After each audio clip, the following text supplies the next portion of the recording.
Assalomu alaykum. Bugun yurakni ko'krak qafasidagi holati va uni chegaralari to'g'risida gaplashib o'tamiz. Buning uchun bizga yurakni ko'krak qafasida joylashuvini ko'rsatuvchi ikkita kesmadagi rasm kerak bo'ladi. Birinchi kesmamiz bu frontal kesma deyiladi.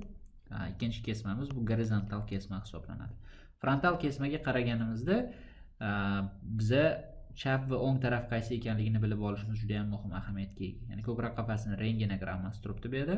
Qanaqa qilib chap o'ngni aniqlaymiz? O'ng taraf bu demak mana shu taraf hisoblanadi. Nimaga? Chunki diafragmaga e'tibor berasizlar. Diafragmaning joylashuvida qaysi tarafda diafragma baland joylashgan bo'lsa, o'ng tarafni bildiradi. Nimaga? Chunki o'ng tarafda jigar joylashgan bo'ladi, liver, va o'sha jigarimiz diafragmani teparoq ko'tarib turadi.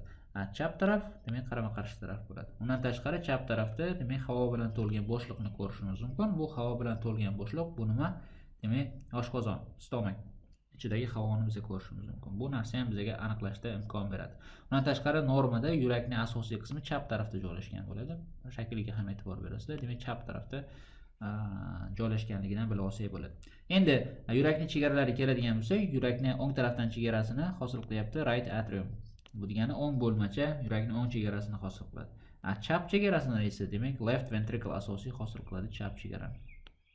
Pastki tarafdan bo'ladigan bo'lsa sal muammoliroq, chunki bu yerda ham o'ng qorincha, ham chap qorincha hosil qilishda ishtirok etadi diafragmal chegarani. Nimaga diafragmal deyiladi? Chunki diafragma joylashgan ostki qismida. Demak, pastki chegarani shu qismga bo'ladigan bo'lsak, shundan 3dan 1 qismini right ventricle hosil qiladi, o'ng qorincha, 3dan 2 qism chegarani, demak left ventricle chap qorincha hosil qiladi. Endi kelinglar gorizontal kesmaga o'tamiz va bu yerda biz yurakning eng oldingi anterior va eng orqa qismini ko'rib olsak bo'ladi. Va eng oldingi qismida e'tibor bersalaring, mana to's suyagi va qovurg'alar tarafda right ventricle joylashgan, o'ng qorincha joylashgan bo'ladi.